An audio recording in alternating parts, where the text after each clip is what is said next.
Hi, Gaye DeRusso with the Majestic Rider. So today I'm on Disco. He's doing really well. He's going home, I think, in a week or two. So we're going to go out on a trail ride.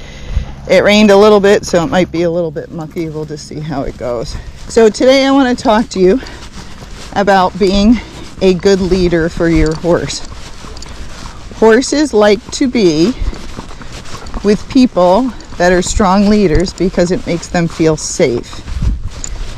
And what does that mean? That means somebody who communicates with them. They're there. Like right now, we're kind of sliding. And so I'm going to take them in the grass a little bit. Like, this is a better place to go, Disco.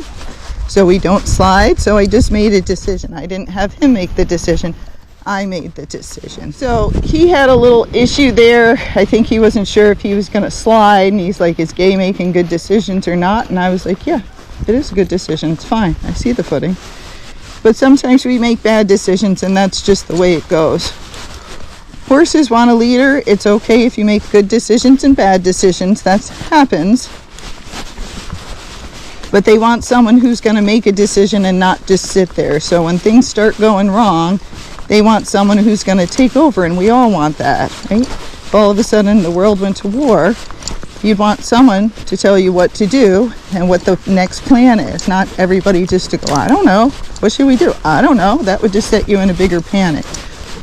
So with horses, they want someone to make a decision, and they test you to see, are you a good leader?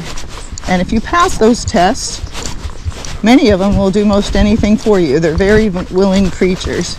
But if you fail those tests, they go, no, you're not worthy, and I'm not going to follow you because you're going to get us in trouble. So what are those tests? So one is just leaving the barn. When you go to leave the barn, again, many horses can get barn sour and they won't want to go. So can you get that horse to leave? Can you convince them it's a better idea to leave that barn versus stay? Now again, you can put pressure on them to do that, or you could just give them jobs at home and then keep trying to leave, and when they leave, they rest. But there you made a decision and you showed them it's better to leave than stay there, okay? And that's being a leader. So with so many things that your horses do, many people just let the horses do it. And again, what the horse is trying to tell you is, are you worthy? Should I follow you? Are you going to make good decisions? So when you're doing things with the horses like this, I'm riding out on the trail, when things come up, I have about 3 seconds to make a decision. And if I don't make a decision within that point, there's a scarecrow. You're okay. So see, I'm talking to him. I put my leg on him. And I was like, you're fine. Don't worry about that. Don't look at the man in the closet. So you want to communicate with them and tell them they're okay. That's what we all want. Someone who's going to tell us we're going to be okay when we're scared. Someone who's going to take our hand and lead us and go, hey, don't worry about the Bigfoot in the woods. I got you. I'm going to get you out of here. We're going to get out of this scary place in an hour. Okay? And that's what the horses want. Humans are the only ones who will follow bad leaders. And we'll have a bad leader and they'll upset everything. It can be in your work. It can be with your friends. It can be in politics. It can be in anything. But animals are the ones that will test and say, nope, that leader's chaotic and we're not going with them because they're going to get us in trouble and we don't want to get hurt. And if for some reason you make them follow that chaotic leader, say you're on a trail ride and your friend's leading and they're not very good at it and their horse is not very confident, so you have two unconfident beings in front of you, it will make the trail ride upset the rest of the horses, because then they will all be on edge because they're like, those two up there, they don't have any clue what they're doing. And now we got to protect ourselves because we don't have a good leader. So they start getting very jumpy and they start getting very spooky. And that's another reason the horses in the back, if they're far away from the leader, they don't like that either because they know they could get eaten when they're in the back.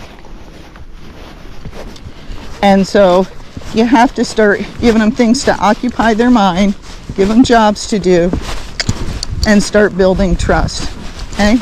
And if you're a good leader, you will push them, but you'll push them only to a point and know when they can't take anymore, and then you'll back off, and then you'll slowly build them up over time. That's a good leader. Or the same with people, that's a good coach. So when I take people out on trail, I know they can only handle so much, and you'll see my videos and I'm loading them with information. And then at some point I'll stop or we'll turn around because I know that's enough for the day. You can't handle anymore. So your horse always wants someone who's going to be a good leader up there. And they want somebody confident and somebody who knows what to do when bad things happen. So when you're a beginner out on the trail, you're not a very good leader because you don't know what you're supposed to do and you're kind of just hanging on and following everybody in front of you. The better leader you become, the happier your horse will be. But if you're submissive and that horse is a submissive, we're hitting the side. Every horse I take out here, because the rain made that go down, is hitting the side there. But every horse really wants a leader. They want to be with a leader, be it you or the person in front of them or the horse in front of them. That's who they want to be with, follow. They want to be with someone strong. And although this is kind of messy, although you might think you're a good leader, if you can't make decisions quickly, then you're probably not, okay? And you got to make the right decisions, and the only way you can do that is experience, okay? Now you can fake it at times because you have to, but you have to stay calm. You have to use your breathing to convince the horse you're not panicked, even if you are. And you have to be able to think in instances, because these are living creatures, on how we can help them, okay? Now, it starts as soon as you take that horse out of its stall. If you let that horse walk out on top of you, remember that was a test, and he just said, well, she's not a good leader because I'm all on top of her, and she's not getting me out of her space. A head mare would never tolerate that. So as soon as you put on that halter, it begins. And the best thing to do is to back that horse out of your space before you come out of their stall. And then keep that horse a foot to 2 feet out of your space so it doesn't get in your bubble. And that way, if it does do something bad, it won't be able to hurt you. Then everything you do with it, groundwork is very important, because if a horse doesn't trust you, it's much better to establish a little bit of leadership and dominance on the ground where you feel safe and not on the horse's back. But if they don't trust you on the ground, they're not going to trust you on their back. That's going to become even worse. So spend your time, do the groundwork, make sure you can move their hindquarters, their shoulders, you can lunge them, you can stop them, you can back them up, and they listen to everything right away. If when you're asking them stuff like you're wiggling the rope and the horse just stands there or bites you or kicks at you, they're telling you they have no respect for you at all, and you need to step up your game and show them that you can be a good leader. And that's the nice thing with horses, is you can be submissive and not a very good leader, and then you take some lessons and you go back with that same horse and they're like, oh, okay, and they totally change their attitude because now they believe you. But that doesn't happen if you don't have help and guidance to do it, because again, the only way we learn is to make mistakes. But you're trying to, even though you make mistakes, to stay very safe. But that's why it's important to be a good leader with the horse. They don't want to go anywhere with a bad leader. Okay? They want somebody who's thinking, paying attention, who's not out to lunch. Like, this is pretty slick here, so I'm like, where can we go? And I'm trying to pick the footing carefully, and he's helping me a little bit. But it's pretty wet out here. And he doesn't want to get hurt, and neither do I. So we're only going to go a little bit further. And then my lead decision is, you know what, this is not a good day to go out on the trail. Now, something scared him up there, and that's okay. Could have been a bird, it could have been a deer. It's normal for horses to spook and want to run away when they're scared. That's just a normal thing. But my reins were short enough, so when he just spooked, I just pulled on him, and then my body stayed relaxed, like, hey, don't worry about it, it's nothing, it's just a bird.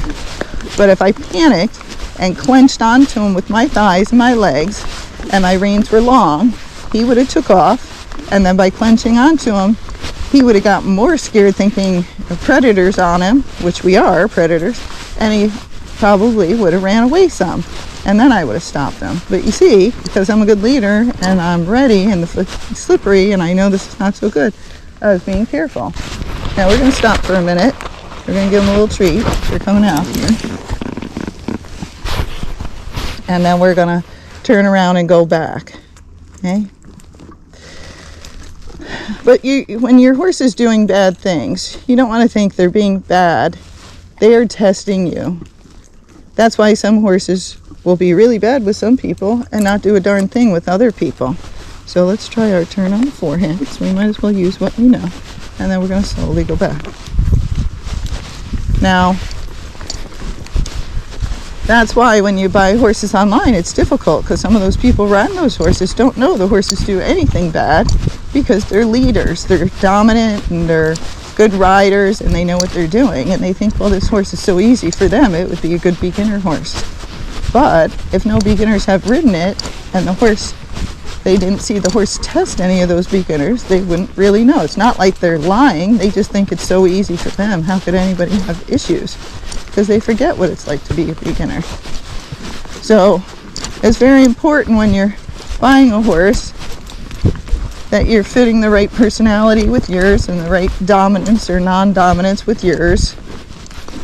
Let's go up here a little bit. So you'll see me kind of weaving around because I'm trying to pick the footing that looks to me like the safest.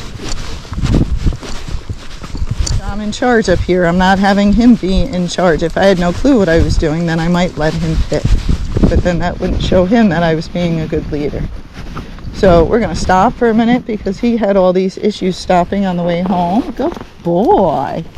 And he could only stop for seconds before. Now look at him. He's like, do I get some food? I was like, if I got some left, you do. Yeah, sure you do. Because I'm trying to make stopping on the way home be a good thing. Okay. So he did that very nicely and calmly. But again, I did in building blocks. The first couple times, I only stopped for a couple seconds, and then we created more and more. So just remember, when your horse is being bad, when it's bucking, when it's rearing, when it's riding up the other horse's butts, when it's misbehaving, it's telling you it needs a better leadership, and it might need you to take some ground lessons to learn how to help that horse better, and then move those ground lessons into under saddle. But if you just get on and go with your friends and you never work on it, you're not showing your horse you're a good leader at all, and they're just going to feed off of all the other horses. And just remember, your lead rider needs to be a good rider with good horse sense to keep everybody safe, because if they're not and they keep taking off and they're not waiting for anybody, it will turn your nice trail ride into a chaotic mess. And as you're going downhill and trying to keep your horse slow and not have it, miss a step, and they're running up the next hill, they're going to make your horse run down the hill because it doesn't want to be left. Okay? So you need people who pay attention, know what they're doing, wait for you, and help you to build your confidence, your horse's confidence, so one day maybe you can lead that ride and you'll know how to do it.